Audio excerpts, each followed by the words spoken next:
ಇನ್ನು ಯುವತಿಗೆ ಚಾಕುವಿನಿಂದ ಚುಚ್ಚಿ ಪಾಗಲ್ ಪ್ರೇಮಿ ಅಟ್ಟಹಾಸ ಮೆರೆದಿದ್ದಾನೆ. ಮದುವೆಗೆ ಯುವತಿ ಕುಟುಂಬಸ್ಥರು ಒಪ್ಪದ ಕಾರಣಕ್ಕೆ ಯುವತಿಗೆ ಚಾಕುವಿನಿಂದ ಚುಚ್ಚಿ ಪಾಗಲ್ ಪ್ರೇಮಿ ಅಟ್ಟಹಾಸ ಮೆರೆದಿರೋದು. ಮದುವೆಗೆ ಯುವತಿ ಕುಟುಂಬದವರು ಒಪ್ಪಲಿಲ್ಲ. ಹುಟ್ಟಿದ ಹಬ್ಬ ಏನು ಬರ್ತ್ಡೇ ದಿನ ಅವತ್ತೇ ಯುವತಿಗೆ ಚೂರಿಯಿಂದ ಇರಿದಿರೋದು ಉಡುಪಿಯ ಬ್ರಹ್ಮಾವರದ ಕೊಕ್ಕರ್ಣೆಯಲ್ಲಾಗಿರುವಂತಹ ಘಟನೆ. ಯುವತಿ ಮೇಲೆ ಯುವಕನಿಂದ ಮಾರಣಾಂತಿಕ ಹಲ್ಲೆ ಆಗಿದೆ. ಸದ್ಯಕ್ಕೆ ಗಂಭೀರ ಸ್ಥಿತಿಯಲ್ಲಿರುವಂತಹ 24 ವರ್ಷದ ರಕ್ಷಿತಾ ಪೂಜಾರಿ, ಪಕ್ಕದ ಮನೆಯ ಕಾರ್ತಿಕ್ ಚೂರಿ ಇರಿದಂಥ ಆರೋಪಿ ನೀವೀಗ ನೋಡ್ತಾ ಇದ್ದೀರಿ. ಮಣಿಪಾಲ KMC ಆಸ್ಪತ್ರೆಯಲ್ಲಿ ಯುವತಿಗೆ ಚಿಕಿತ್ಸೆ ನೀಡಲಾಗ್ತಾ ಇದೆ.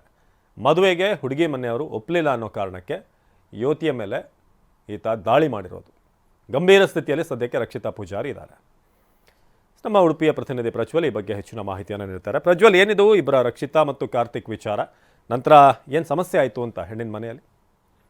ಖಂಡಿತವಾಗ್ಲೂ ಅವಿನಾಶ್, ಈ ಒಂದು ಘಟನೆ ನಡೆದಿರುವಂತದ್ದು ಉಡುಪಿ ಜಿಲ್ಲೆಯ ಬ್ರಹ್ಮಾವರ ತಾಲೂಕಿನ ಕೊಕ್ಕರ್ಣೆಯಲ್ಲಿ ಈ ಒಂದು ಘಟನೆ ನಡೆದಿರುವಂತದ್ದು. ಇಂದು ಮುಂಜಾನೆ ಕೆಲಸಕ್ಕೆ ಹೋಗುವಂತ ಸಂದರ್ಭದಲ್ಲಿ ಪಾಗಲ್ ಪ್ರೇಮಿಯಾಗಿದ್ದಂತ ಕಾರ್ತಿಕ್ ಏನಿದ್ದಾನೆ ರಕ್ಷಿತಾ ಪೂಜಾರಿ ಮೇಲೆ ಏಕಾಏಕಿ ಬಂದು ಚೂರಿಯನ್ನ ಎದ್ದಿರುವಂತದ್ದು.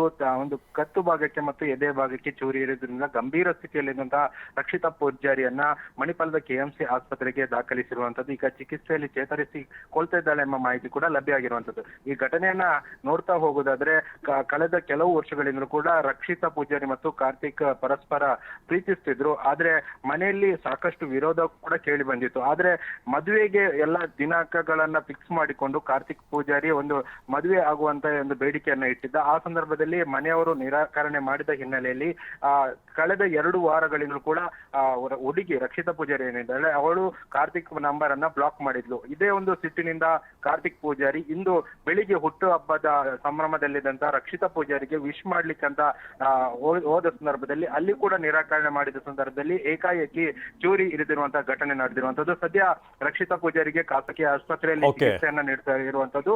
ಈಗ ಚೇತರಿಸಿಕೊಳ್ತಾ ಇದ್ದಾರೆ ಎಂಬ ಮಾಹಿತಿ ಕೂಡ ಈಗ TV9 ಗೆ ಲಭ್ಯವಾಗಿರುವಂತದ್ದು. ಅವಿನಾಶ್, ಧನ್ಯವಾದ ಪ್ರಜ್ವಲ್.